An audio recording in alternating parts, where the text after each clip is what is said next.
साक्षात् परब्रह्म तस्मै श्री गुरुवे नमः।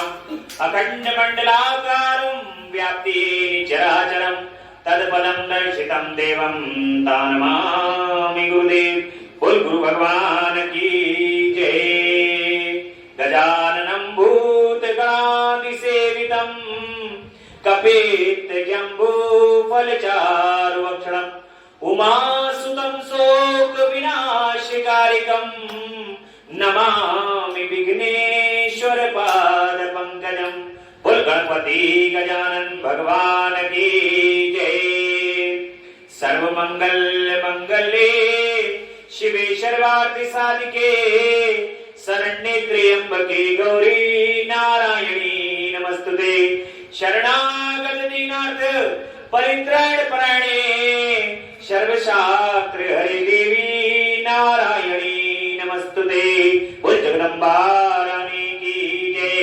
अम्बा मैया की जय। कर्पूर गौरम करुणावतारम संसार सारम भुजगेन्द्रहारम सदा वसंतम हृदयारविंदे भवं भवानी सहितं नमामि।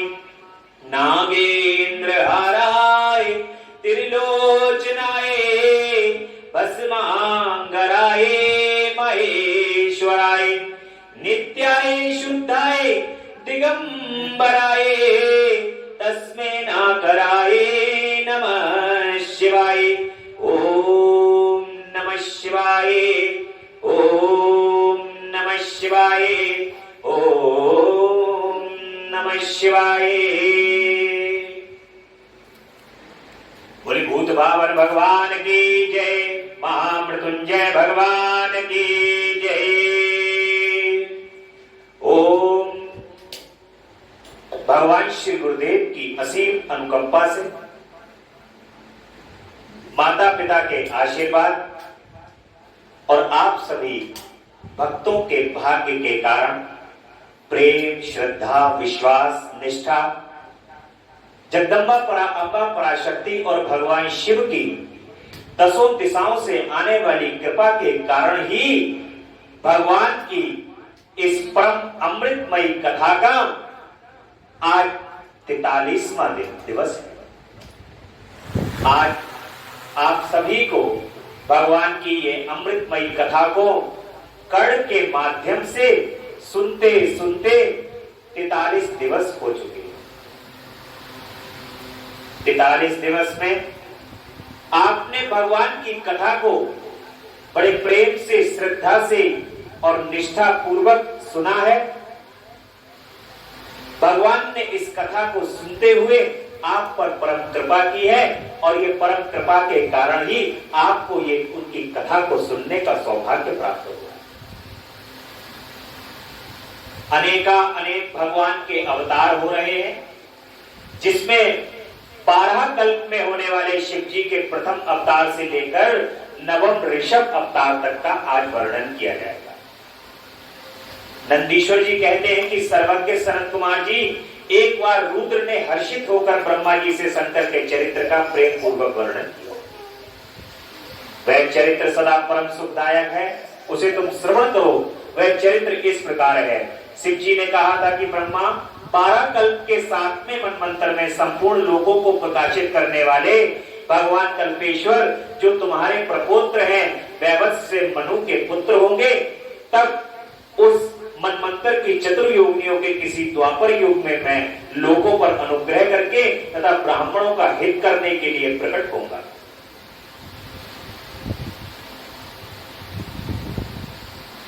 ब्रह्मा युग प्रवृत्ति के अनुसार उस प्रथम चतुर्योगी के प्रथम द्वापर युग में जब प्रभु स्वयं ही व्यास होंगे, तब मैं उस कलयुग के अंत में ब्राह्मणों के हितार्थ शिवा सहित श्वेत नामक महामुनि होकर प्रकट होगा।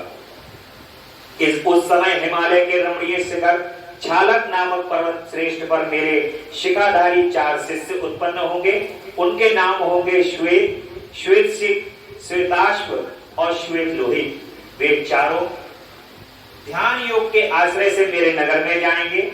वहां वे मुझे अविनाशी को तत्वता जानकर ही मेरे भक्त हो जाएंगे तथा जन्म जरा और मृत्यु से रहित होकर परब्रह्म की समाधि में लीन होकर के बस पितामह उस समय मनुष्य ध्यान के अतिरिक्त दान धर्म आदि कर्म साधनों द्वारा मेरा दर्शन नहीं पा सके। दूसरे द्वापर में प्रजापति सत्यव्यास होंगे। उस समय मैं कलयुग में सुतार नाम से उत्पन्न होऊंगा। वहां भी मेरे दुंदुभी, शतका, हसी, कैतुमान नामक तथा 4 वेदाधिपति दुई शिष्य होंगे। वे चारों ध्यान योग के बल से मेरे नगर को जाएंगे और मुझे अविनाशी को तत्वता जानकर मुक्त हो जाएंगे। तीसरे द्वापर में जब भार्गव नामक व्यास होंगे तब मैं नगर के निकट ही दमन नाम से प्रकट होऊंगा। उस समय भी मेरे विशोक, विशेष विपाक और पाप नाशन नामक 4 पुत्र होंगे। चतुरानन, उस अवतार में मैं शिष्यों को साथ ले व्यास की सहायता करूंगा और उस कलयुग में निवृत्ति मार्ग को सुदृढ़ बनाऊंगा। चौथे द्वापर में जब अंगिरा व्यास कहे जाएंगे उस समय मैं सुहोत्र नाम से अवतार लूंगा। उस समय भी मेरे 4 योग साधक महात्मा पुत्र होंगे। ब्रह्मा, उनके नाम होंगे श्रुमुख, द्रुमुख, द्रुम, दुर्दुम और दुर्तिक्रम। उस अवसर पर भी इन शिष्यों के साथ में व्यास की सहायता लगा रहूंगा। 5वें द्वापर में सविता व्यास नाम से कहे जाएंगे। तब मैं कंक नामक महातपस्वी योगी होऊंगा। हे ब्रह्मा, वहां भी मेरे 4 योग साधक महात्मा पुत्र होंगे और उनके नाम बतलाता हूं। सुनो सनक सनातन, प्रभावशाली सनंदन और सर्वव्यापक निर्मल एवं अहंकार रहित सनत कुमार। उस समय भी कंक नामधारी में सविता नामक व्यास का सहायक बनूंगा और निवृत्ति मार्ग को बढ़ाऊंगा। पुनः 6ठे द्वापर के प्रवृत्त होने पर जब मृत्यु लोक कारक व्यास होंगे और वेदों का विभाजन करेंगे उस समय भी मैं व्यास की सहायता करने के लिए लोक हित के नाम से प्रकट होऊंगा, लोकाक्षी के नाम से प्रकट होऊंगा और निवृत्ति पद की उन्नति करूंगा। वहां भी मेरे 4 दृढ़व्रती शिष्य होंगे। उनके नाम होंगे सुदामा, ब्रिजा, संजय और विजय। विधेय 7वें द्वापर के आरंभ में जब सतक्रतु नामक व्यास होंगे उस समय भी मेरे योग मार्ग में परम निपुण जैकी शब्द नाम से प्रकट होऊंगा और काशीपुर में गुफा के अंदर दिव्य देश में कुशान पर बैठकर योग को सुदृढ़ बनाऊंगा तथा सत्रक्रतु नामक व्यास की सहायता और संसार भय से भक्तों का उद्धार करूंगा। उस युग में भी मेरे सारस्वत, योगीश, मेघबाहा और सुबहान नाम के 4 पुत्र। 8वें द्वापर में के आने पर मुनिवर वशिष्ठ वेदों का विभाजन करने वाले वे व्यास होंगे। योग वित्तम युग में भी वे दधिवाहन नाम से अवतार लूंगा और व्यास की सहायता करूंगा। उस समय कपिल, असुरी, पंचसिख और सालवल नाम के ये 4 योगी पुत्र उत्पन्न होंगे जो मेरे ही समान होंगे। ब्रह्मा नवी चतुर्योगी के द्वापर में मुनि श्रेष्ठ सारस्वत व्यास नाम से प्रसिद्ध होंगे। उन व्यास के निवृत्ति मार्ग की वृद्धि के लिए ध्यान करने पर भी मैं ऋषभवाहन नाम से अवतार लूंगा। उस समय पराशर, गर्ग, भार्गव तथा ग्रीस नाम के 4 महायोगी मेरे शिष्य होंगे। प्रजापति उनके सहयोग से मैं योग मार्ग को सुदृढ़ बनाऊंगा। सन्मुने, इस प्रकार मैं व्यास का सहायक बनूंगा। ब्रह्मा, उसी रूप में मैं बहुत से दुखी भक्तों पर दया करके उनको भवसागर से पार उतारूंगा। मेरा वह ऋषभ नामक अवतार योग मार्ग का प्रवर्तक सारस्वत व्यास के मन को संतोष देने वाला और नाना प्रकार से रक्षा करने वाला होगा। उस अवतार में भद्रायु नामक राजकुमार को जो विष दोष से मर जाने के कारण पिता द्वारा त्याग दिया जाएगा, जीवन प्रदान करूंगा। तदंतर उस राजपुत्र की आयु के 16वें वर्ष में ऋषभ ऋषि जो मेरे ही अंश हैं उनके घर पधारेंगे। प्रजापति उस राजकुमार द्वारा पूजित होने पर वे सद्रूपधारी कृपाल मुनि उसे राज धर्म का उपदेश करेंगे। तत्पश्चात वे 3 वत्सल मुनि हर्षित चित्त से उसे दिव्य कवच, शंख और संपूर्ण शत्रुओं का विनाश करने वाला एक चमकीला खड़ग प्रदान करेंगे। फिर कृपा पूर्वक उसके शरीर पर भस्म लगाकर उसे 12,000 हाथियों का बल भी देंगे। यूं माता सहित भद्रायु को भली भांति आश्वासन देकर तथा उन दोनों द्वारा पूजित हो प्रभावशाली ऋषभ मुनि स्वेच्छानुसार चले जाएंगे। ब्रह्मा तब राजसी भद्रायु की ऋतु गुणों को जीतकर और कीर्ति मालिनी के साथ विवाह करके धर्म पूर्वक राज्य करेगा। मुनि मुझ शंकर का वह ऋषभ नामक नवा अवतार होगा, ऐसा प्रभाव वाला होगा कि वह सत्पुरुषों की तथा दीनों के लिए बंधु सा हितकारी होगा। मैंने उसका वर्णन तुम्हें सुना दिया है। यह ऋषभ चरित्र परम पावन, महान स्वर्ग, यश और आयु को देने वाला है, अतः इसे प्रयत्न पूर्वक सुनाना चाहिए। भगवान के ये 9 अवतार हुए और ये 9 अवतार जो है वो 9 द्वापर के अवतार, सतयुग, त्रेता, द्वापर, कलयुग। तो ये 9 द्वापर हैं। इन 9 द्वापरों में ही भगवान के 9 अवतार हुए। तो ये सर्किल जो हम बात कर रहे थे कि पुनः युग लौटते हैं, बराबर इसी तरीके से 9 द्वापर आ चुके हैं और उन 9 द्वापर में भगवान के ये 9 अवतार हुए। शिव जी द्वारा 10वें से लेकर के 28वें योगेश्वर अवतारों का वर्णन। शिव जी कहते हैं कि ब्रह्मा 10वें द्वापर में अब ये 10वां द्वापर भी आ गया भगवान का। त्रिधामा नाम के मुनि व्यास होंगे। जो अगला 10वां द्वापर होगा उसके अंदर कौन होंगे? त्रिधामा नाम के मुनि व्यास होंगे। वे हिमालय के रमणीय शिखर पर्वोत्तम प्रभु तुंग पर निवास करेंगे। वहां भी मेरे श्रुतिवादी 4 पुत्र होंगे। अब ये आगे की भविष्यवाणी कही गई है, जब ये 10वां द्वापर आएगा तब। उस समय 4 पुत्र होंगे। उनके नाम होंगे भृंग, बलबंधु, नरामित्र और तपोधन। केतु श्रृंग 11वें द्वापर में जब त्रिवत्र नामक व्यास होंगे, तब मैं कलयुग में गंगा द्वार में तप नाम से प्रकट होगा। वहां भी मेरे लंबोदर, लंबाक्ष, केशलंब और प्रलंबक नाम 4 द्रववर्ती पुत्र होंगे। 12वीं चतुर्योगी के द्वापर में सत तेजा नामक से वेद व्यास होंगे। उस समय में द्वापर के समाप्त होने पर कलयुग में हेम कंचुक में जाकर अत्रि नाम से अवतार लूंगा और व्यास की सहायता के लिए निवृत्ति मार्ग को प्रतिष्ठित करूंगा। महामुनि वहां भी मेरे सर्वज्ञ, समबुद्धि, साध्य और सर्व नामक 4 उत्तम योगी पुत्र उत्पन्न होंगे। 13वें द्वापर में जब धर्म स्वरूप नारायण व्यास होंगे, तब मैं पर्वत श्रेष्ठ गंधमादन पर बालिक्याश्रम में महामुनि बलि नाम से उत्पन्न होगा। वहां भी मेरा सुदामा, काश्यप, वशिष्ठ और बिरजा नामक 4 सुंदर पुत्र होंगे। और 14वीं चतुर्योगी के द्वापर में जब रक्ष नामक व्यास होंगे, उस समय मैं अंगिरा के वंश में गौतम नाम से उत्पन्न होगा। उस कलयुग में मेरे पुत्र होंगे अत्रि, वशत, श्रवण और स्वर्ण निष्कृत मेरे पुत्र होंगे। 15वें द्वापर में जब त्रिपुर व्यास होंगे, उस समय मैं हिमालय के पृष्ठ भाग में स्थित वेद शीर्ष नामक पर्वत पर सरस्वती के उत्तम तट का आश्रय ले वेदशिरा नाम से अवतार ग्रहण करूंगा।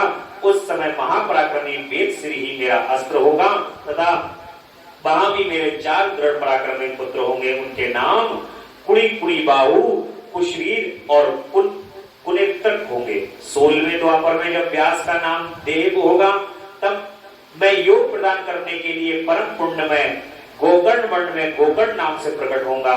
वहां भी मैं मेरी कश्यप, उष्णा, च्यवन और बृहस्पति नामक 4 पुत्र होंगे।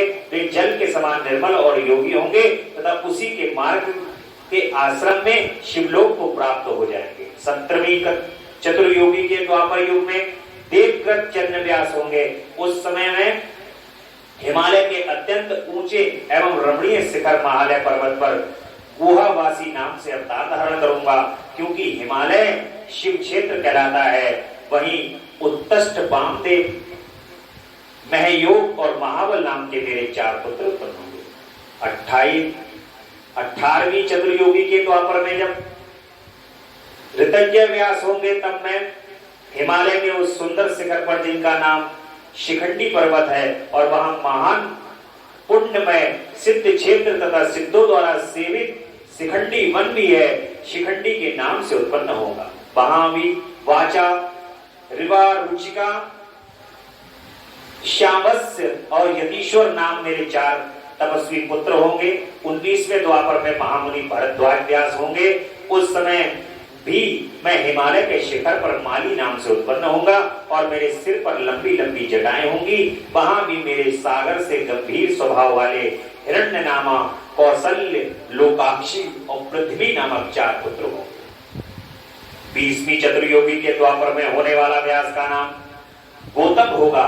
तब मैं हिममान के पृष्ठभाग में स्थित पर्वत श्रेष्ठ अट्टाहस पर जो सदा देवता, मनुष्य, यक्षेंद्र, सिद्ध और चारणों द्वारा अधिष्ठित रहता है, अट्टाहस नाम से अवतार धारण होगा। उस युग के मनुष्य अट्टाहस के प्रेमी होंगे। उस समय भी मेरे उत्तम योग संपन्न 4 पुत्र होंगे। उनके नाम होंगे सुमंत, बर्बरी, विद्वान और कबंध, कुलिंधर। 21वें युग में जब वाचा श्रवा नाम के व्यास होंगे, तब मैं दारू नाम से प्रकट होऊंगा, इसलिए उस शुभ स्थान का नाम दारूवन पड़ जाएगा। वहां भी मेरे प्लक्ष, दार्घायणी, केतुमान तथा गौतम नाम के 4 परम योगी पुत्र उत्पन्न होंगे। 22वीं चतुर्योगी के द्वापर में जब सुमाया नाम के व्यास होंगे, तब मैं भी वाराणसीपुरी में लांगली भीम नामक महामुनि के रूप में अवतरित होगा। उस कलयुग में इंद्र सहित समस्त देवता मुझ हलायुधधारी शिव का दर्शन करेंगे। उस अवतार में भी मेरे भल्लवी, मधु, पिंग और श्वेत केतु नाम के 4 परम धार्मिक पुत्र होंगे।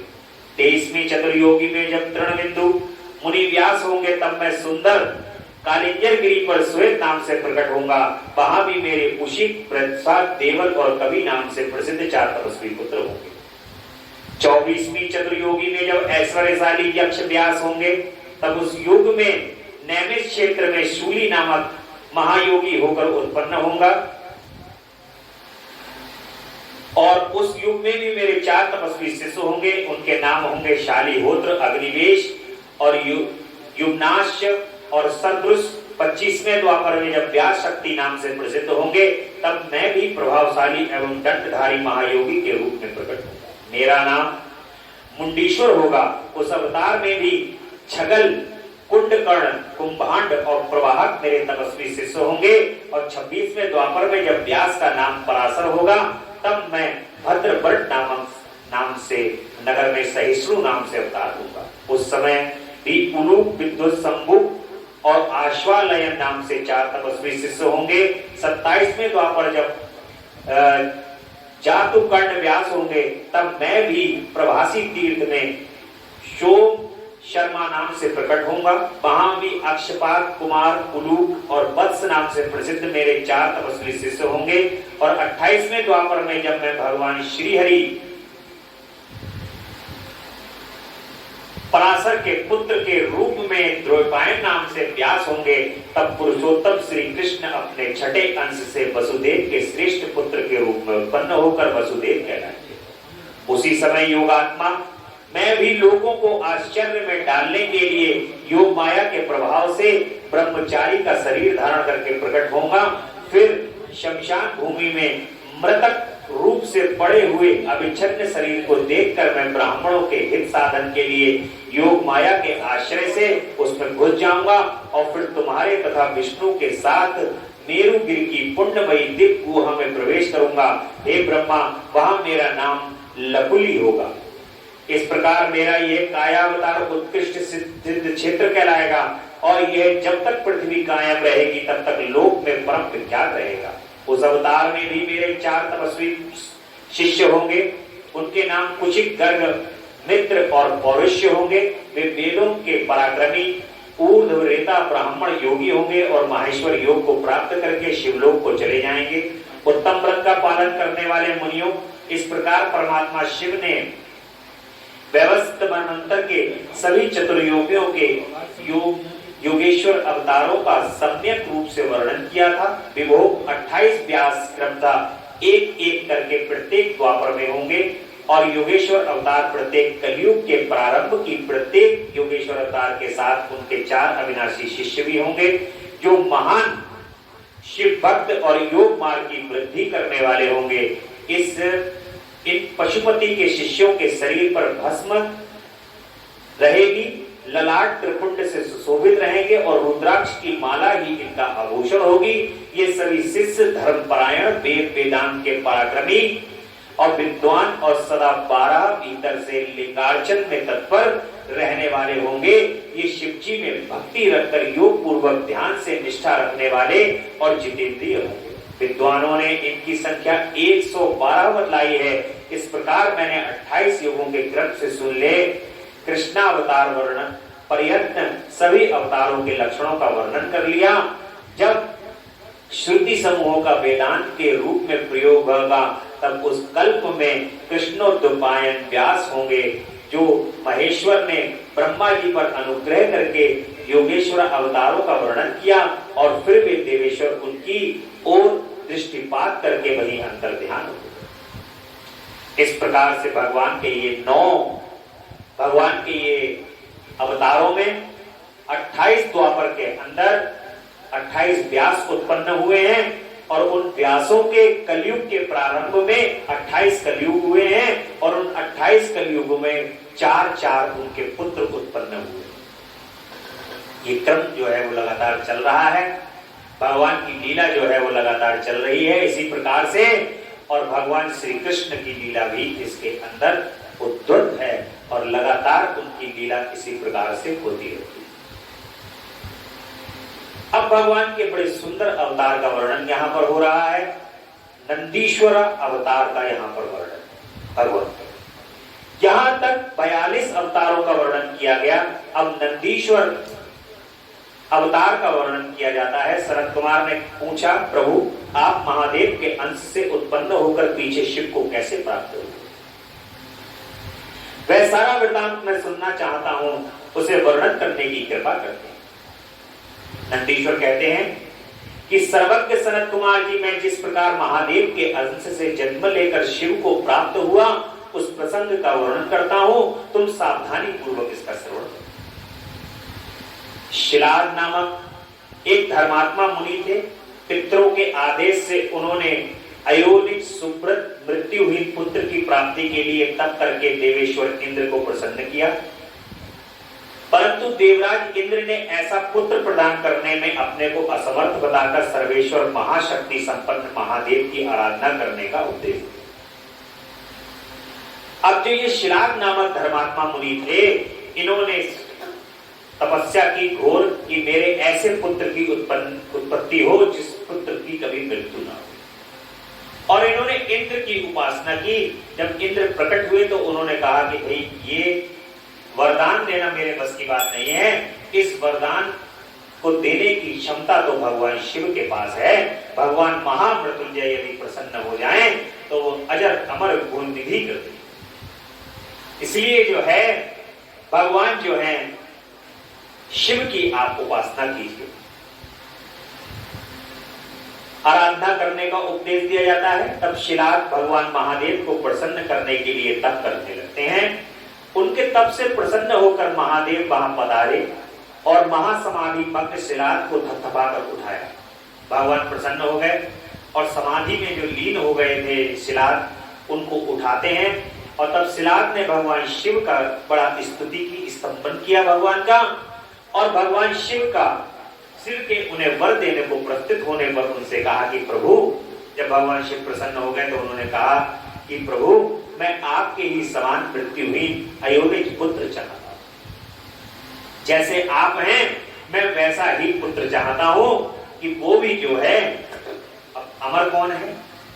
जो भगवान शिव का मतलब हुआ परब्रह्म। परब्रह्म का मतलब हुआ ये शक्ति कभी नष्ट नहीं होती इस संसार से। अब भगवान शिव या तो स्वयं पुत्र बन के उत्पन्न हो जाए तभी ऐसा हो सकता है, इसके अलावा तो और कोई दूसरा रास्ता है ही नहीं। तो इसलिए जो है भगवान शिव प्रसन्न होकर कहते हैं उनसे कि तपोधन विप्र, पूर्व काल में ब्रह्मा जी ने, मुनियों ने, बड़े बड़े देवताओं ने मेरे अवतार धारण करने के लिए तपस्या द्वारा मेरी आराधना की थी। इसलिए मुनि, यद्यपि मैं सारे जगत का पिता हूं फिर भी तुम मेरे पिता बनोगे और मैं तुम्हारा अयोनिज पुत्र होऊंगा तथा मेरा नाम नंदी होगा। अब भगवान स्वयं जो है वो शिलाद को यह आशीर्वाद दे रहे हैं कि आज तक हमारा तो पिता कोई है ही नहीं, परंतु तुम मेरे भक्त हो, तो भक्त के कारण भगवान सब मर्यादा छोड़ देते हैं। और उस मर्यादा को फिर तोड़ दिया भगवान ने, और मर्यादा तोड़कर कह रहे हैं कि तुम मेरे पिता बन जाओगे और मैं तुम्हारा पुत्र बन जाऊंगा, और ऐसा पुत्र बनूंगा कि जिसका नाम नंदी होगा। और भगवान शिव क्या है? अजर और अमर हैं, जो उनकी मनोकामनाओं को आज पूर्ण करने वाले। नंदीश्वर कहते हैं कि मुनि यूं कहकर कृपालु शंकर ने अपने चरणों में प्रणिपात करने समान खड़े हुए शिराद मुनि की ओर कृपा दृष्टि से देखा और उन्हें ऐसा आदेश दे तुरंत ही उमा सहित वहां से अंतर्ध्यान हो गए।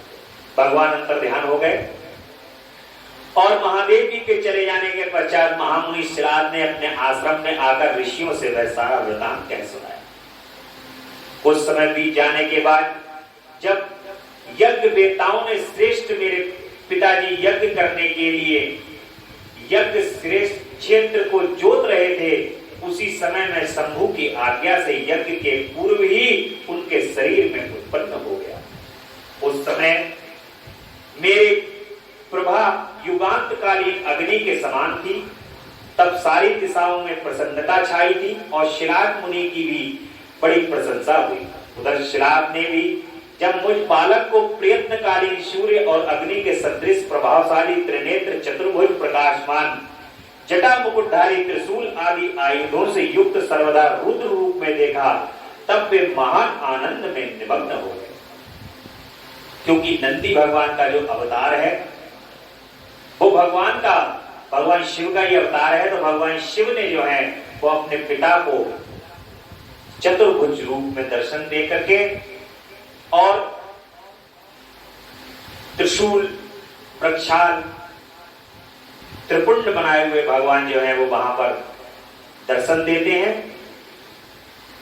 तब वे आनंद में निमग्न हो गए और मुझ प्रणव को नमस्कार करते हुए कहने लगे। शिलाद कहते हैं कि सुरेश्वर, चूंकि तुमने नंदी नाम से प्रकट होकर मुझे आनंदित किया है, इसलिए मैं तुम आनंदमय जगदीश्वर को नमस्कार करता हूं। नंदीश्वर कहते हैं कि मुनि तदंतर जैसे निर्धन को निधि प्राप्त हो जाने से प्रसन्नता होती है, उसी प्रकार मेरी प्राप्ति से हर्षित होकर पिताजी ने महेश्वर की भली भांति वंदना की और फिर मुझे लेकर वे शीघ्र ही अपनी पर्णशाला को चल दिए। महामुनि, जब मैं शिलाद की कुटिया में पहुंच गया, तब मैंने अपने उस रूप का परित्याग करके मनुष्य रूप धारण कर लिया। तदंतर शालकायन नंदन पुत्र वत्सल शिलाद ने मेरे जात कर्म आदि सभी संस्कार संपन्न किए। फिर 5वें वर्ण में पिता ने मुझे सांगोपांग संपूर्ण वेदों का तथा अनन्य शास्त्रों का भी अध्ययन कराया और 7वां वर्ष पूरा होने पर शिव जी की आज्ञा से मित्र और वरुण नाम के मुनि मुझे देखने के लिए पिता के आश्रम पर बना। शिराद मुनि ने उनकी पूरी आवभगत की। तब वे दोनों महात्मा मुनीश्वर आनंद पूर्वक आश्रम पर विराजे और तब मेरी ओर बारंबार निहार कर कहते हैं। मित्र और वरुण ने कहा कि तात शिराद, यद्यपि तुम्हारा पुत्र नंदी संपूर्ण शास्त्रों के अर्थों का पराक्रमी विद्वान है, तथापि इसकी आयु बहुत थोड़ी है। हमने बहुत तरह से विचार करके देखा, परंतु इसकी आयु 1 वर्ष से अधिक नहीं दिखती। उन विप्रवरों के यूं कहने पर पुत्र वत्सल शिलाद नंदी को छाती से लिपटाकर दुर्खार्त हो फूट फूट कर रोने लगे। तब पिता और पितामह को मृतक की भांति भूमि पर पड़ा हुआ देख नंदी शिव के चरण कमलों का स्मरण करके प्रसन्नता पूर्वक पूछने लगे, पिताजी, आपको कौन सा ऐसा दुख आ पड़ा जिसके कारण आपका शरीर कांप रहा है और आप रो रहे हैं? आपको वह दुख कहां से प्राप्त हुआ? मैं इसे ठीक ठीक जानना चाहता हूं। पिता ने कहा कि बेटा, तुम्हारी अल्पायु के दुख से मैं अत्यंत दुखी हो रहा हूं। तुम ही बताओ, मेरे इस कष्ट को कैसे दूर किया जा सकता है? मैं उसकी शरण ग्रहण करूं। पुत्र कहते हैं कि पिताजी, मैं आपके सामने शपथ करता हूं और ये बिल्कुल सत्य बात कह रहा हूं कि चाहे देवता, दानव, यम, काल तथा अनन्य प्राणी ये सब के सब मिलकर मुझे मारना चाहें, तो भी मेरी बाल्यकाल में मृत्यु नहीं होगी। अतः आप दुखी मत हो, क्योंकि वो भगवान शिव ही है। तो भगवान शिव को मारने वाला कौन है? कोई है ही नहीं। पिता ने पूछा कि मेरे प्यारे लाल, तुमने ऐसा कौन सा तप किया है अथवा तुम्हें कौन सा ऐसा ज्ञान, योग या ऐश्वर्य प्राप्त है जिसके बल पर तुम इस दारुण दुख को नष्ट कर दोगे। पुत्र ने कहा, तात, मैं ना तो तप से मृत्यु को हटाऊंगा और ना विद्या से, मैं महादेव के भजन से मृत्यु को जीत लूंगा। इसके अतिरिक्त अन्य कोई उपाय नहीं है। और ये बिल्कुल सत्य बात है। भगवान का जो भजन करता है, भगवान का जो गुणगान करता है, भगवान उसके सभी कष्टों को हर लेते हैं। और भगवान कहते हैं मृत्यु तो बहुत छोटी सी चीज है उनके लिए। भगवान यदि आपको प्रसन्न हो जाएं तो इस संसार के अंदर वो अपनी शरणागत प्रदान कर देते हैं, अपने श्री चरण कमल का स्थान प्रदान कर देते हैं। लोग क्या है, विशेषतया लोग मृत्यु से डरते हैं, परंतु मृत्यु से ऊपर जो चीज है, मृत्यु से आगे की जो चीज है, उसके बारे में कभी सोचते ही नहीं। क्योंकि मृत्यु से जो आगे की चीज है वो है अपने प्रभु के श्री चरण कमल। और जो भक्त इस जीवन में रहते हुए उनके श्री चरण कमल का आसरा पकड़ लेता है, उनके श्री चरण कमल के जो दर्शन कर लेता है, तो मृत्यु बहुत छोटी सी चीज हो जाती है। क्यों? क्योंकि जिसने उनके चरण कमल पकड़ लिए, फिर वहां पर किसी भी प्रकार की मृत्यु का भय तो रहता ही। जब महाकाल का आसरा पकड़ लिया तो काल फिर क्या कर सकता है आपका? काल फिर क्या करे जब महाकाल सामने। इसलिए आसरा पकड़ करके और अपने प्रभु के ऊपर इतना विश्वास रखना चाहिए कि चाहे किसी भी प्रकार का कोई भी कष्ट हो, कोई भी दुख हो, मेरे प्रभु मुझे इससे बाहर अवश्य निकाल देंगे। और जो उनका आसरा पकड़ लेता है तो आपके पीछे भगवान शिव स्वयं रहते हैं और आपके हजारों करोड़ों कष्टों का तो आपको पता ही नहीं चलता कि कष्ट कहां से आया और कहां चला गया, क्योंकि पीछे आपके तो भगवान शिव खड़े हैं और शिव की कृपा से वो सारे कष्ट कहां भूल जाते हैं, इसका अंदाजा तो आप कभी लगा ही नहीं सकते।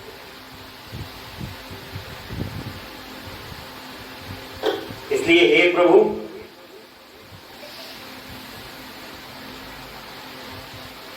नंदी जो है वो इस प्रकार से आश्वासन दे देते हैं।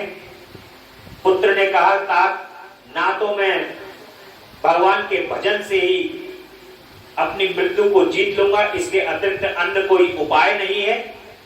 नंदीश्वर जी कहते हैं कि मुनि, यूं कहकर मैंने सिर झुकाकर पिताजी के चरणों में प्रणाम किया और फिर उनकी प्रदक्षिणा करके उत्तम वन की राह ली। नंदीश्वर कहते हैं कि मुनि, वन में जाकर मैंने एकांत स्थान में अपना आसन लगाया और उत्तम बुद्धि का आश्रय ले मैं उग्र तप में प्रवृत्त हो गया, जो बड़े बड़े मुनियों के लिए भी दुष्कर था। उस समय मैं नदी के पावन तट पर सुदृढ़ रूप से ध्यान लगाकर बैठ गया और एकाग्र तथा समाहित मन से अपने हृदय कमल के मध्य भाग में 3 नेत्र, 10 भुजा, 5 मुख वाले शांति स्वरूप देवादिदेव सदाशिव का ध्यान करके रुद्र मंत्र का जाप करने लगा। तब उस जब ने मुझे तल्लीन देखकर चंद्राधर्म भूषण परमेश्वर महादेव प्रसन्न हो गए और उमा सहित वहां पधार कर प्रेम पूर्वक कहते हैं, भगवान शिव कहते हैं कि श्रीनाथ नंदन, तुमने बड़ा उत्तम तप किया है, तुम्हारी इस तपस्या से संतुष्ट होकर मैं तुम्हें वर देने के लिए आया हूं। तुम्हारे मन में जो अभीष्ट हो वह मांग लो। महादेव के यूं कहने पर मैं सिर के बल उनके चरणों में लौट गया और फिर बुढ़ापा तथा शोक का विनाश करने वाले परमेशान की स्तुति करने लगा। तब परम कष्टहारी वृषभध्वज परमेश्वर शंभु ने मुझ परम भक्तिमान नंदी को उनके नेत्रों से आंसू छलक आए थे और जो सिर के बल चरणों में पड़ा था, अपने दोनों हाथों से पकड़कर उठा लिया और शरीर पर हाथ फेरने लगे। फिर वे जगदीश्वर गणाध्यक्षों तथा हिमाचल कुमारी पार्वती देवी की ओर दृष्टिपात करके मुझे कृपा दृष्टि से देखते हुए यूं कहने लगे, वत्स नंदी, तुम दोनों विप्रों को तो मैंने ही भेजा था।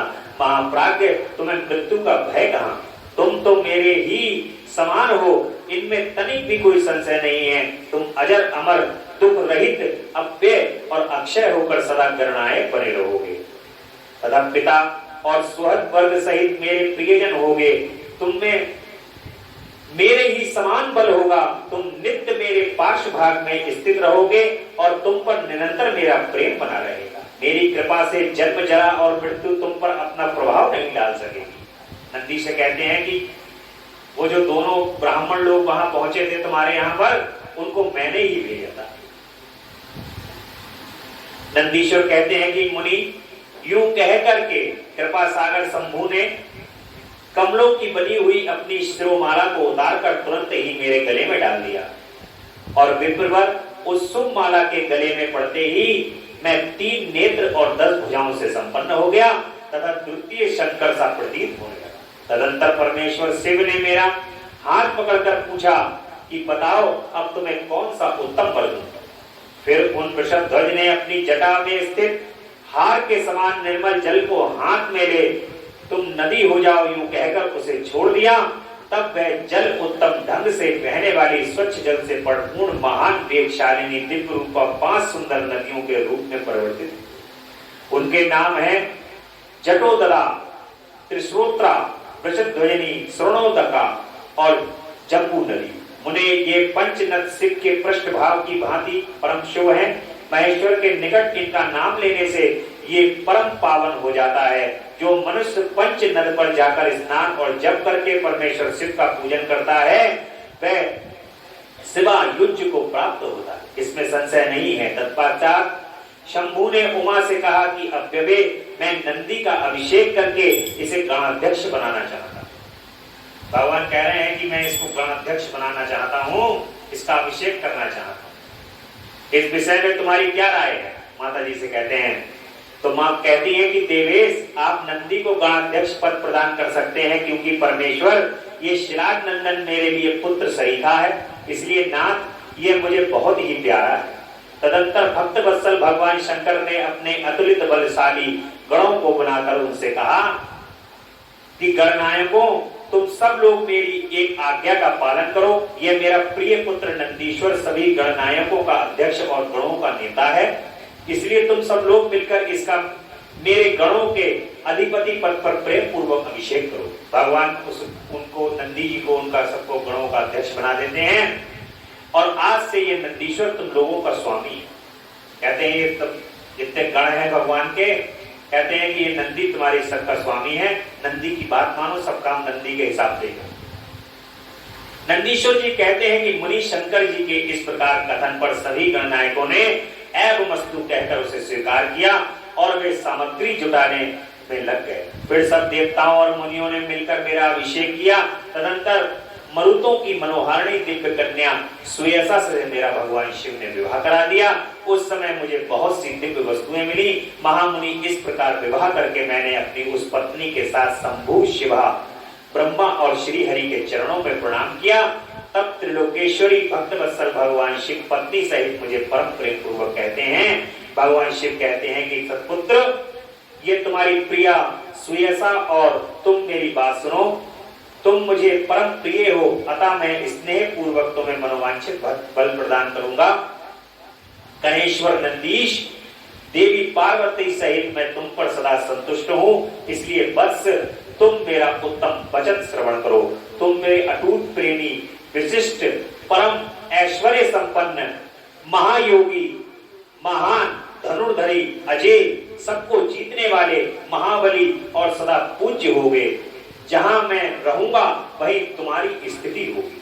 भगवान कह रहे हैं कि मैं जहां रहूंगा वहां तुम्हारी स्थिति अवश्य होगी। इसलिए आपने देखा होगा भगवान शिव के जितने मंदिर हैं सब में नंदी जरूर है। जहां नंदी नहीं है वहां भगवान शिव का स्थान छोटा। भगवान कहते हैं नंदी नहीं है यहाँ पे, यहाँ रुकना सही नहीं। इसलिए भगवान जो है सबसे पहले अपने द्वार पर नंदी का स्थान बनवाते हैं और फिर भगवान अंदर बैठते हैं। ऐसा ही हाल भगवान राम का। भगवान राम के मंदिर में यदि हनुमान नहीं है तो वो मंदिर सुनो। दुनिया चले न श्री राम के बिना, राम जी चले न हनुमान के बिना। दुनिया चले न श्री राम के बिना, राम जी चले ना हनुमान के बिना, शिवरी के भेल फेल के राम के बिना, संजीवन मिली ना हनुमान के बिना। जिस प्रकार से हनुमान जी के मंदिर में राम जी होए या नहीं होए कोई फर्क नहीं पड़ता, परंतु राम जी के मंदिर के अंदर अगर हनुमान जी नहीं है तो राम जी को चैन कहां। इसलिए जो है, और नंदी अगर भगवान शिव के अंदर मंदिर के अंदर अगर नहीं है तो भगवान शिव को फिर चैन कहां। भगवान शिव के अति प्रिय हैं और भगवान शिव स्वयं कह रहे हैं कि तुम मेरे लिए अति प्रिय हो, इसलिए तुम हमेशा मेरे साथ रहो। नंदीश्वर जी इस प्रकार से हाथ जोड़ करके कहते हैं, आपके चरणों में मेरी सदा उत्तम भक्ति बनी रहे। मेरी याचना सुनकर देवी ने कहा कि ऐ मस्तु ऐसा ही होगा। माता जी जो हैं वो बहुत दुलार करती हैं नंदी को। नंदी परम प्रिय है माँ को और बड़ी सहायता करते हैं माता जी। माता जी जो है वो खाना बना के खिलाती हैं सबको, जितने भी गण हैं भगवान शिव के, और भगवान शिव की जो भांग घोटने का कार्य है वो भी माता करती हैं। तो नंदीश्वर सारा सामान ला करके देते हैं, बड़ी सहायता करते हैं माता। तो माता बड़ा प्रेम करती है, नंदी से ज्यादा काम करने वाला वहां कोई नहीं है, इसलिए माँ बड़ा प्रेम करती है उनको। और फिर शिवानंदी की प्रियतमा पत्नी सुयसा से कहती है कि देवी तुम भी अपना अभीष्ट वर ग्रहण करो, तुम्हारे 3 नेत्र होंगे, तुम जन्म बंधन से छूट जाओगी और पुत्र पौत्र से संपन्न रहोगे तथा तुम्हारी मुझ में और मेरे स्वामी में अटल भक्ति बनी रहेगी। नंदीश्वर जी कहते हैं कि मुनि तदंतर शिव जी की आज्ञा से परम प्रसन्न हुए। ब्रह्मा विष्णु तथा समस्त देवगणों ने भी प्रेम पूर्वक हम दोनों को बहुत वरदान दिए। तत्पश्चात परमेश्वर शिव कुटुंब सहित मुझे अपनाकर तथा उमा सहित वृषभ पर आरूढ़ हो संबंधियों एवं बांधवों के साथ अपने निवास स्थान को पहुंच गए। तब वहां उपस्थित विष्णु आदि समस्त देवता मेरी प्रशंसा तथा शिव शिवा की स्तुति करते हुए अपने अपने धाम को चले। बस इस प्रकार मैंने तुमसे अपने अवतार का वर्णन कर दिया है। महामुनि यह मनुष्य के लिए सदा आनंददायक और शिव भक्ति का वर्धन। जो नंदी जी के इस अवतार को सुनता है भगवान शिव की भक्ति बढ़ती है उसके प्रेम, क्योंकि भगवान नंदी जी जो हैं वो परम भक्त हैं भगवान शिव के और परम प्रिय हैं। और ये प्रिय शब्द मैं बार बार इसलिए प्रयोग कर रहा हूं कि जो भगवान को प्रिय हो फिर वो इस संसार के अंदर फिर बचता ही क्या। जो भगवान को प्रिय हो जाए फिर इस संसार में फिर कुछ नहीं बचता। इसलिए नंदी जैसा प्रिय बनने की चेष्टा हमें करनी चाहिए। जैसे नंदी भगवान के प्रिय हैं तो लगातार हमें ऐसे कार्य करने चाहिए कि हमें अपने प्रभु का प्रिय बन जाए। कैसे ही हम ऐसे कार्य करें, ऐसा उनको दुलार करें, प्यार करें कि भगवान हमें भी नंदी की तरह प्यार करने लगे। ऐसा प्रयास करना चाहिए हमें अपने जीवन के अंदर। इसलिए मनुष्यों के लिए ये सदा आनंददायक प्रसंग है, शिव भक्ति का वर्धक है। जो श्रद्धालु मानव भक्ति भावित चित्त से मुझ नंदी के इस जन्म वर प्राप्ति अभिषेक और विवाह के वृतांत को सुनेगा अथवा दूसरों को सुनाएगा तथा पढ़ेगा या दूसरों को पढ़ाएगा, वह इस लोक में संपूर्ण सुखों को भोग कर अंत में परम गति को प्राप्त होगा। भगवान ने आशीर्वाद प्रदान किया हुआ है भगवान की इस कथा के अंदर। देखिए आपने जितने भी प्रसंग हैं उन सब प्रसंगों में आपने देखा होगा कि भगवान इस लोक में केवल क्या कर रहे हैं, आपको भगवान ने सामग्री सब प्रदान की है, लेकिन सामग्री का क्या करना है, मनुष्य को प्रयोग करना। आप उनकी कथा को बैठ के सुन ही नहीं रहे हो, आप उनकी कथा का स्मरण ही नहीं कर रहे हो, तो कल्याण फिर कहां से संभव है। और जो मनुष्य उनकी कथा को सुनते हैं परम कल्याण को प्राप्त करते हैं। जैसे भगवान के श्री चरण कमल में मेरी प्रार्थना है कि प्रभु नंदी के समान तो हम उनके जैसे नहीं बन सकते, परंतु प्रभु हमारे मन के अंदर इतने विकारों के सहित हैं, हम विकारों से रहित नहीं हैं, हमें ऐसे ही ग्रहण कर लो। कभी कभी खराब फल भी खाना पड़ जाता है, तो हम जैसे भी हैं खराब हैं फल हैं, भगवान के श्री चरण कमल के अंदर बस यही प्रार्थना है कि प्रभु हमें कैसे भी आप ग्रहण कर लो, स्वीकार कर लो और अपना तुच्छ बालक और भक्त समझ करके अपने श्री चरण कमल में स्थान प्रदान करो, अपने श्री चरण कमल की सेवा प्रदान करो और आप अपने जो आपका परम प्रेम है वो प्रेम की केवल एक झलक और एक बूंद ही जो है वो हमें प्रदान कर दो, तो उससे हमारा ये जो मनुष्य का जीवन है प्रभु ये धन्य हो जाए, कृत्य हो जाएंगे। ऐसा इस नंदी भगवान के अवतार को पढ़ने के बाद और सुनने के बाद हमारे मन के अंदर बस यही अभिलाषा है, भगवान इसका फल हमें बस केवल यही चाहिए कि आपके मन के अंदर प्रेम की उत्पत्ति हमारे लिए एक झलक के बराबर हो जाए तो अब भी हमारा कल्याण हो जाए। यही कृपा कर दो प्रभु। बोली भक्त वत्सल भगवान की जय। अब भगवान के अगले अवतार काल भैरव महत्व, विश्वनाथ की तपस्या और शिव जी का प्रसन्न होकर उनकी पत्नी सुचि स्मृति के गर्भ से उनके पुत्र रूप में प्रकट होने का उन्हें वरदान देते। तदंतर भगवान शंकर के भैरव अवतार का वर्णन करके नंदीश्वर कहते हैं कि महामुनि परमेश्वर शिव उत्तमोत्तम लीलाएं रचने वाले तथा सत्पुरुषों के प्रेमी हैं। उन्होंने मार्गशीर्ष मास के कृष्ण पक्ष की अष्टमी को भैरव रूप में अवतार लिया। इसलिए जो मनुष्य मार्गशीर्ष मास की कृष्णाष्टमी को काल भैरव के सन्निकट उपवास करके रात्रि में जागरण करता है वह समस्त पापों से मुक्त हो जाता है। जो मनुष्य अन्यत्र भी भक्ति पूर्वक जागरण सहित इस व्रत का अनुष्ठान करेगा वह भी महापापों से मुक्त होकर सद्गति को प्राप्त हो जाएगा। प्राणियों के लाखों जन्मों में किए हुए पाप जो पाप हैं वे सब के सब काल भैरव के दर्शन से निर्मल हो जाते हैं। जो मूर्ख काल भैरव के भक्तों का अनिष्ट करता है वह इस जन्म में दुख भोग कर पुनः दुर्गति को प्राप्त होगा। अब काल भैरव के जो भक्त हैं उनका कभी किसी को अनिष्ट नहीं करना चाहिए।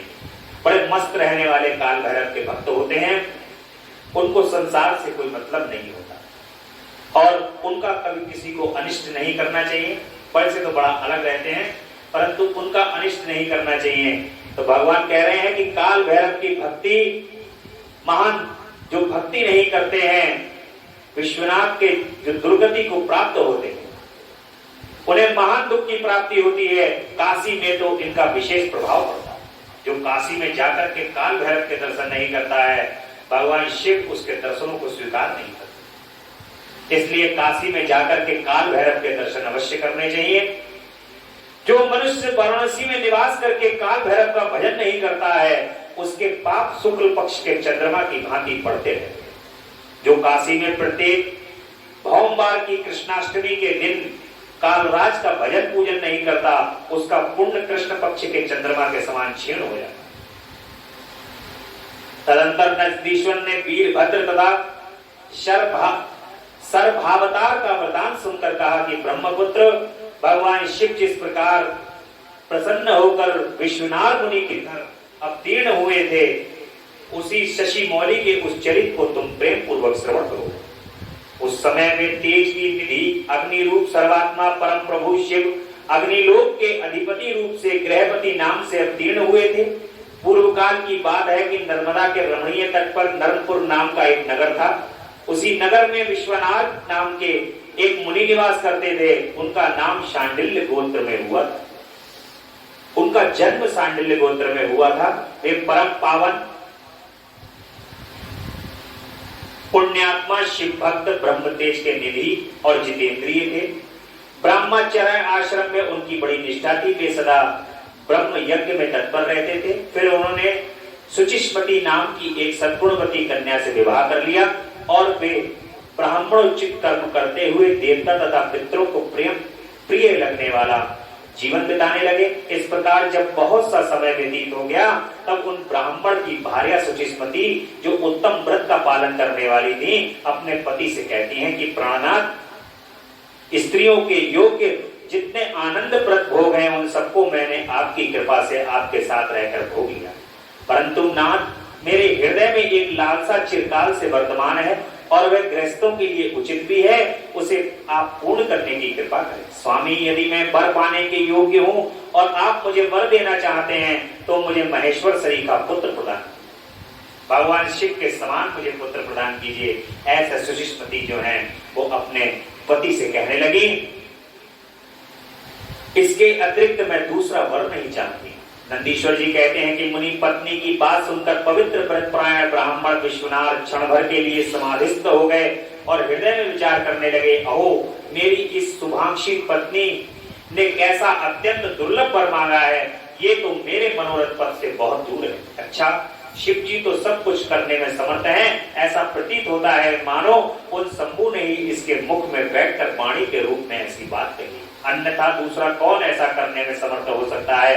तदंतर मैं एक पत्नी व्रती मुनि विश्वनाथ पत्नी को आश्वासन देकर वाराणसी में गए और घोर तप के द्वारा भगवान शिव के वीरेश लिंग की आराधना करने लगे। इस प्रकार उन्होंने इस प्रकार भक्ति पूर्वक वीरेश लिंग की त्रिकाल अर्चना करते हुए अद्भुत तप किया और 13वीं मास आने पर एक दिन वे द्वीप पर प्रातः काल त्रिपथ गामिनी गंगा के जल में स्नान करके ज्यों ही वीरेश के निकट पहुंचे त्यों ही तपोधन की उन लिंग के मध्य में एक अष्टवर्गीय विभूति विभूषित बालक दिखाई दिया।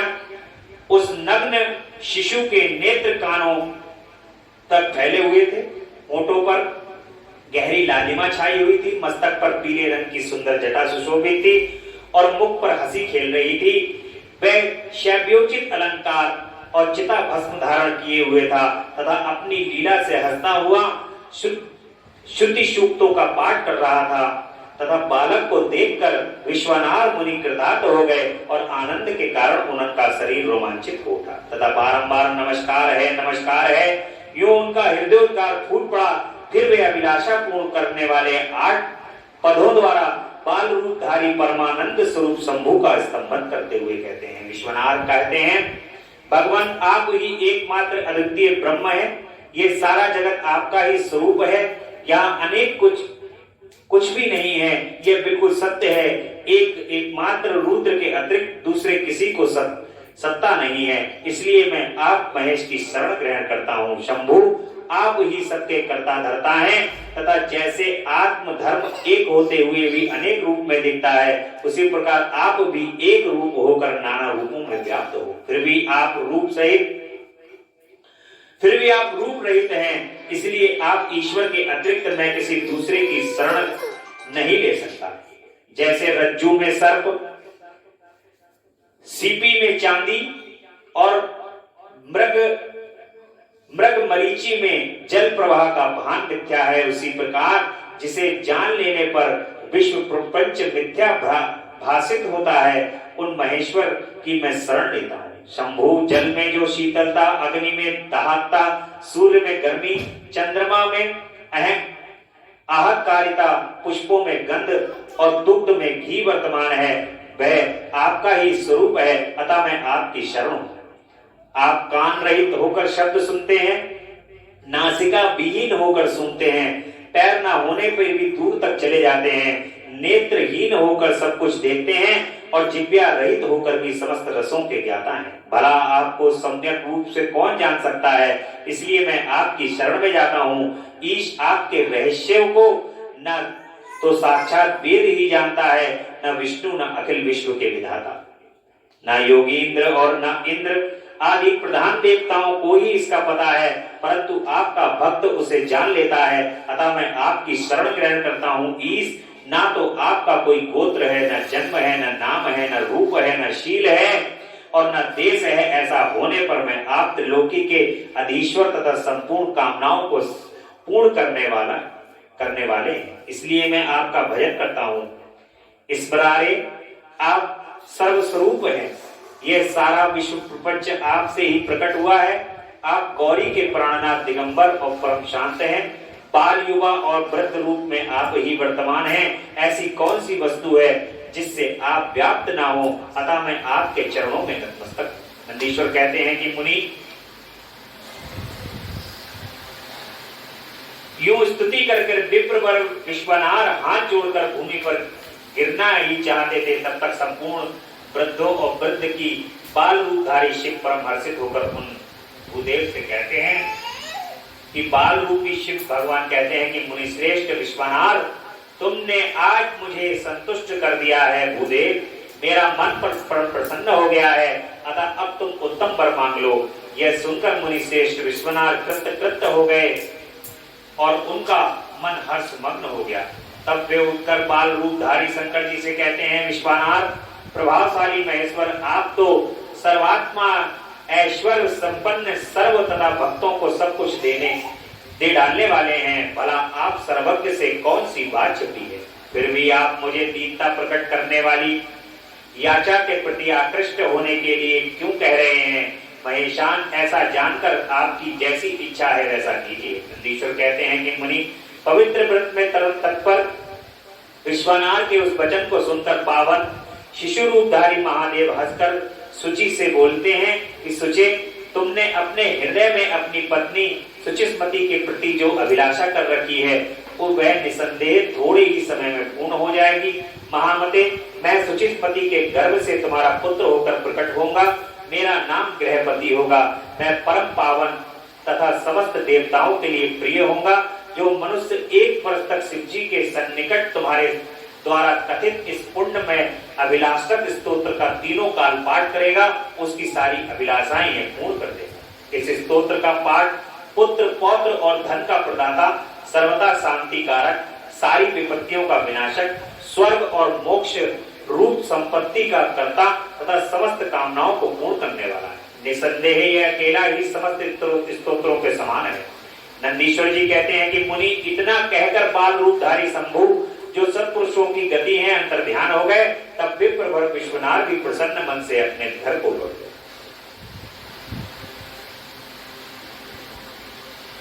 शिव जी का सुचिस्मति के गर्भ से प्रकट होता है। नंदीश्वर जी कहते हैं कि मुनि, घर आकर जब ब्राह्मण ने बड़े हर्ष के साथ अपनी पत्नी से व्यवहार सारा वृतांत कह सुनाया, उसे सुनकर विप्र पत्नी सुचिस्मति को महान आनंद प्राप्त हुआ। वह अत्यंत प्रेम पूर्वक अपने भाग्य की सराहना करने लगी। तदंतर समय आने पर ब्राह्मण द्वारा विधि पूर्वक गर्भाधान कर्म संपन्न किए जाने पर वह नारी गर्भवती हो गई। फिर उन विद्वान मुनि के गर्भ के स्पंदन करने से पूर्व ही पुंसत्व की वृद्धि के लिए ग्रह सूत्र में वर्णित विधि के अनुसार सम्यक रूप से पुंसवन संस्कार किया गया और तत्पश्चात 8वां महीना आने पर कृपालु विश्वनाथ ने सुखपूर्वक प्रसव होने के अभिप्राय से गर्भ के रूप में समृद्धि करने वाला सीमंत संस्कार संपन्न कराया। तदुपरांत ताराओं के अनुकूल होने पर जब बृहस्पति केंद्रवती हुए और शुभ ग्रहों का योग आया, तब शुभ लग्न में भगवान शंकर, जिनके मुख की कांति पूर्णिमा के चंद्रमा के समान है तथा जो अरिष्ट रूपी दीपक को बुझने वाले समस्त अरिष्टों के विनाशक हैं, भूभा स्वाहा तीनों लोगों के निवासियों को सब तरह से सुख देने वाले हैं, उन सुचिस्मति के गर्भ से पुत्र के रूप में प्रकट हुए। उस समय गंध को बहन करने वाले वायु के वाहन मेघ दिशा रूपी बधुओं के मुख पर वस्त्र से बन गए, अर्थात चारों ओर काली घटा उमड़ आई और वे घनघोर बादल उत्तम गंध वाले पुष्पों समूहों की वर्षा करने लगे। देवताओं की दुंदुभियां बजने लगी, चारों ओर दिशाएं निर्मल हो गईं, प्राणियों के मनों के साथ साथ सरिताओं का जल निर्मल हो गया, प्राणियों की वाणी सर्वदा कल्याणी और विप्र भाषणी हो।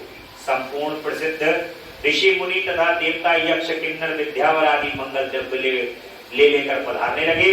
स्वयं ब्रह्मा जी ने नम्रता पूर्वक उनका जात कर्म संस्कार किया और उस बालक के रूप में तथा वेद का प्रचार करके वह निश्चय किया कि इसका नाम गृहपति होना चाहिए।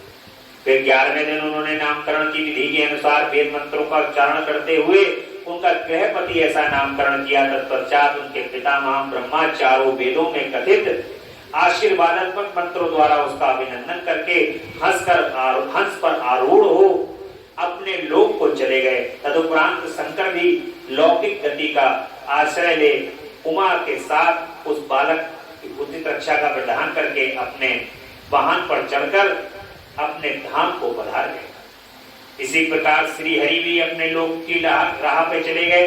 सभी देवता ऋषि मुनि आदि की प्रशंसा करते हुए अपने अपने स्थान को पधार गए। तदंतर ब्राह्मण देवता ने यथा समय सब संस्कार करते हुए बालक को वेदाध्ययन कराया। तत्पश्चात नवा वर्ष आने पर माता पिता की सेवा में तत्पर रहने वाले विश्वनाथ नंदन गृहपति को देखने के लिए वहां नारद जी पधारे। बालक ने माता पिता सहित नारद को प्रणाम किया। फिर नारद ने बालक की हस्तरेखा, जिह्वा, तालु आदि देखकर कहा कि मुनि विश्वनाथ, मैं तुम्हारे पुत्र के लक्षणों का वर्णन करता हूँ, तुम आदर पूर्वक उसे सुनो, श्रवण करो। तुम्हारा ये पुत्र परम भाग्यवान है।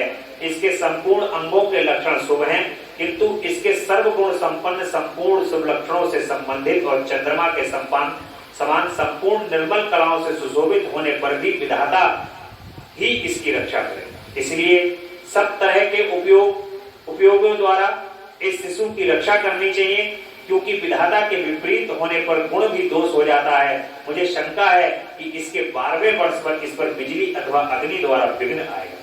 यूं कहकर नारद जी जैसे आए थे वैसे ही देवलोक को चले। अब नारद जी जो हैं वो अपना ये उपदेश देने के लिए आते हैं। नारद बड़े कल्याणकारी मुनि हैं, समस्त संसार का कल्याण करने वाले हैं और बता करके ये चले जाते हैं। सनत कुमार जी कहते हैं कि नारद जी का कथन सुनकर पत्नी सहित विश्वनाथ ने समझ लिया कि यह तो बड़ा भयंकर वज्रपात हुआ है।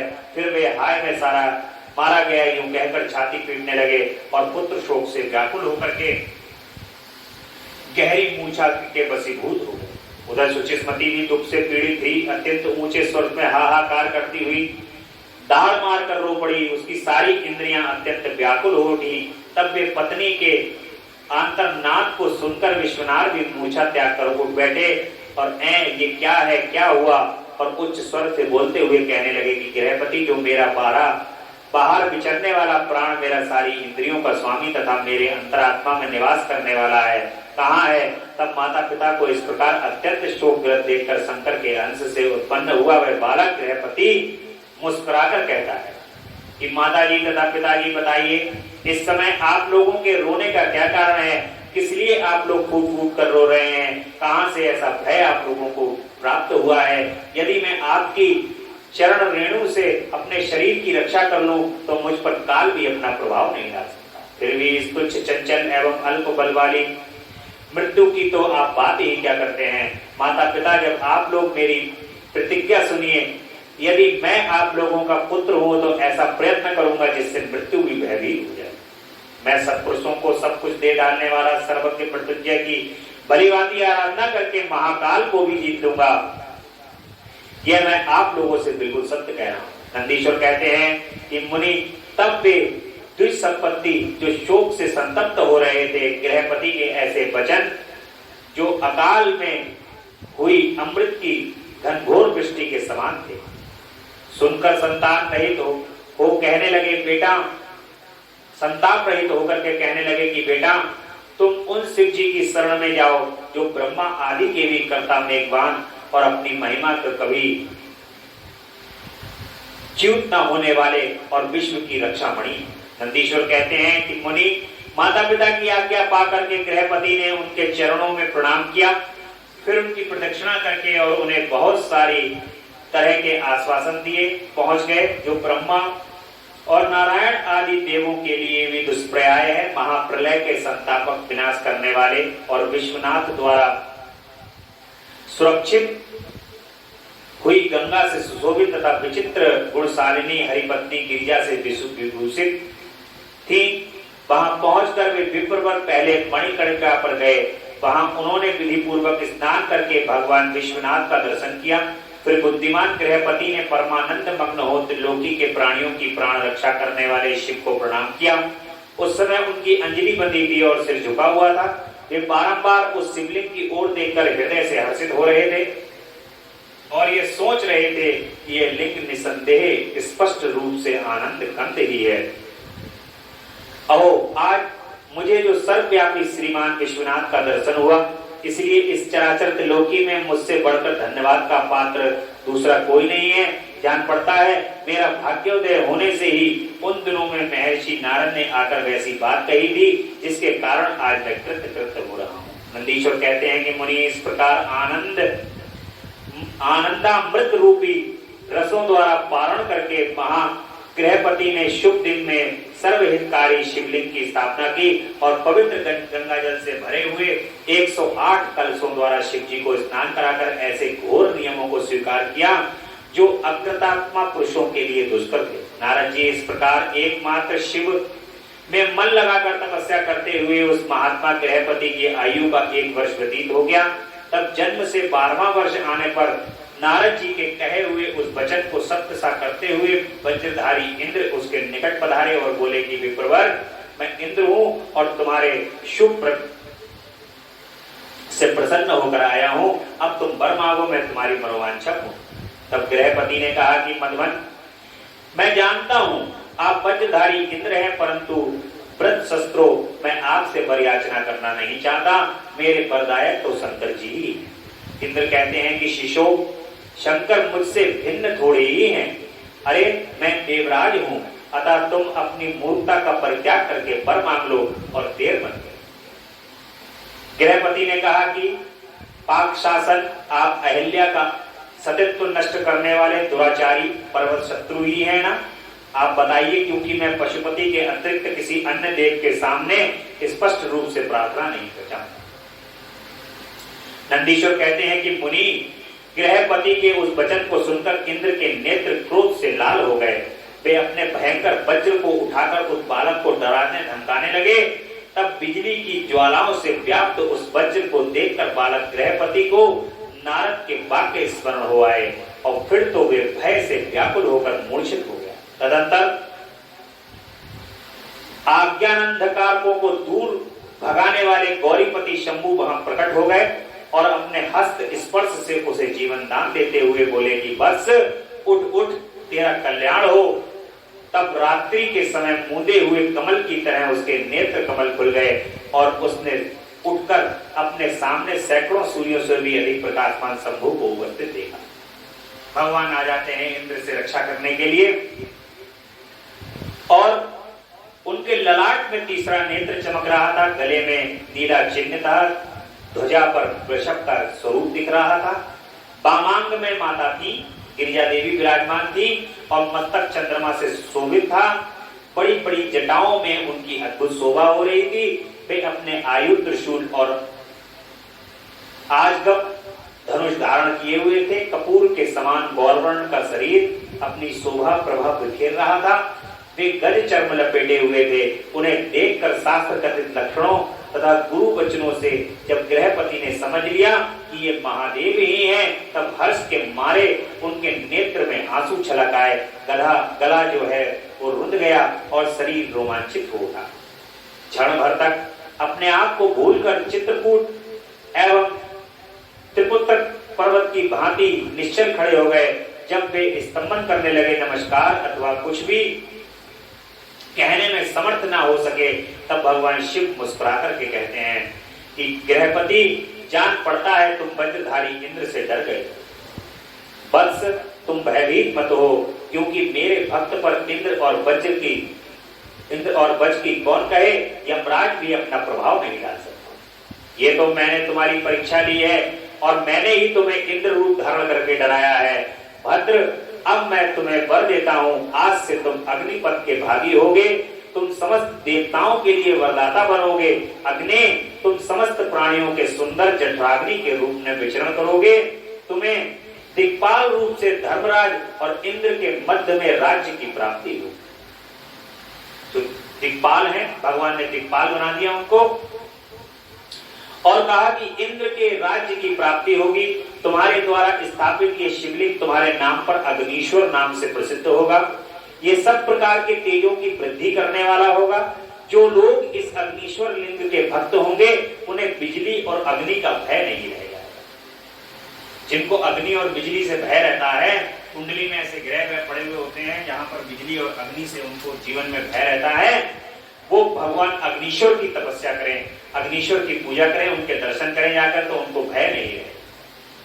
अग्निमांद नामक रोग नहीं होगा और ना कभी उनकी अकाल मृत्यु ही हो। जो अग्निश्वर की पूजा करेगा उसको अग्निमांद नाम का कभी रोग नहीं होगा और ना कभी उसकी अकाल मृत्यु होगी। काशीपुरी में स्थित संपूर्ण समृद्धियों के प्रदाता अग्नीश्वर की भली भांति अर्चना करने वाला भक्त यदि प्रारब्ध बस किसी अन्य स्थान में भी मृत्यु को प्राप्त होगा तो भी बहिर्लोक में प्रतिष्ठित होगा। अगर उससे बाहर भी वो मृत्यु को प्राप्त हो जाता है तब भी वो भगवान के लोक को प्राप्त होगा, ऐसा भगवान कह रहे हैं। नंदीश्वर जी कहते हैं कि मुनि, यूं कहकर शिव जी ने गृहपति के बंधुओं को बुलाकर उनके माता पिता के सामने उस अग्नि का त्रिपति पर अभिषेक कर दिया और स्वयं उसी लिंग में समा गए। तात इस प्रकार मैंने तुमसे परमात्मा शंकर के गृहपति नामक अगण्य अवतार का जो दुष्टों को पीड़ित करने वाला वर्णन कर दिया है। जो सुदृढ़ पराक्रमी जितेंद्रिय पुरुष अथवा सत्व संपन्न स्त्रियां अग्नि प्रवेश कर जाती हैं वे सब के सब अग्नि शरीर के तेजस्वी होते हैं। इसी प्रकार जो ब्राह्मण अग्निहोत्र परायण ब्रह्मचारी तथा पंचाग्नि का सेवन करने वाले हैं वे अग्नि के समान वर्चस्वी होकर के अग्निलोक में विचरते हैं। जो शीत काल में शीत निवारण के निमित्त बोझ लड़कियां दान करता है तथा जो अग्नि की इष्टि करता है लकड़ियां दान करता है, मैंने लड़कियां लिख दिया, कह दिया उसमें। जो लकड़ियों को दान करता है, जो अग्नि की इष्टि करता है, वह अग्नि के सन्निकट निवास करता है। और जो श्रद्धा पूर्वक किसी अनाथ मृतक का अग्नि संस्कार कर देता है अथवा स्वयं शक्ति न होने पर भी दूसरों को प्रेरित करता है वह अग्नि लोक में प्रशंसित होता है। अगर किसी के अंदर अपना खुद बल नहीं है, पराक्रम नहीं है, या आप अपनी बुद्धि के द्वारा दूसरों को जब प्रेरित करते हैं तो ये काम भी अग्नि के समान ही होता है। अग्निलोक में उसकी प्रशंसा होती है। द्विजपतियों के लिए परम कल्याणकारक एक अग्नि ही है। वह अनिश्चित रूप से गुरु देवता व्रत तीर्थ अर्थात सब कुछ है। जितनी अपावन वस्तुएं हैं वे सब अग्नि का संसर्ग होने से उसी क्षण पावन हो जाती हैं। इसलिए अग्नि को पावक कहा जाता है। ये शंभु की प्रत्यक्ष तेजोमयी दहनात्मिका मूर्ति है जो सृष्टि रचने वाले, पालन करने वाले और संहार करने वाले। भला इसके बिना कौन सी वस्तु दृष्टि गोचर हो सकती है। इसके द्वारा भक्षण किए हुए धूप दीप नैवेद्य दूध दही घी और खीर आदि का देवगण स्वर्ग में सेवन करते हैं। अब भगवान के यहाँ पर महाकाल और 10 अवतारों का 11 रुद्र अवतारों का कल वर्णन किया जाएगा। आज की कथा भगवान की यहीं पर विश्राम लेंगी। आज की कथा में बस हम भगवान का बड़े प्रसन्न चित्त और आनंद चित्त होकर यहाँ पर वर्णन सुन रहे थे। भगवान शिव की आप सब पर परम कृपा हो। उनकी कृपा से आपको जिस प्रकार से भगवान के इन भक्तों का कल्याण हो रहा है, भगवान शिव की सानिध्यता और स्वयं भगवान शिव प्राप्त हो रहे हैं, ऐसा ही आप लोगों के जीवन में भी कल्याण हो। भगवान शिव की प्राप्ति हो, शिव तत्व की प्राप्ति हो। बोली शंकर भगवान की जय, महामृत्युंजय भगवान की जय। तेरा पल पल बीता जाए मुख से जप ले नमः शिवाय। ओम नमः शिवाय, ओम नमः शिवाय, ओम नमः शिवाय, ओम नमः शिवाय। मुसाफिरी जब पूरी होगी चलने की मजबूरी होगी, मुसाफिरी जब पूरी होगी चलने की मजबूरी होगी। अवसर खाली न जाए मुख से जप ले नमः शिवाय। तेरा अवसर खाली न जाए मुख से जप ले नमः शिवाय। ओम नमः शिवाय, ओम नमः शिवाय, ओम नमः शिवाय, ओम नमः शिवाय। नमः शिवाय, नमः शिवाय, नमः शिवाय, नमः शिवाय, नमः शिवाय, नमः शिवाय, नमः शिवाय, नमः शिवाय। तेरा अवसर खाली न जाए मुख से जप ले नमः शिवाय। तेरा अवसर खाली न जाए मुख से जप ले नमः शिवाय। ओम नमः शिवाय, ओम नमः शिवाय, ओम नमः शिवाय, ओम नमः शिवाय। बोले हर हर महादेव, हर हर हर महादेव। शंभु कैलाशपति बोल जगदम्बा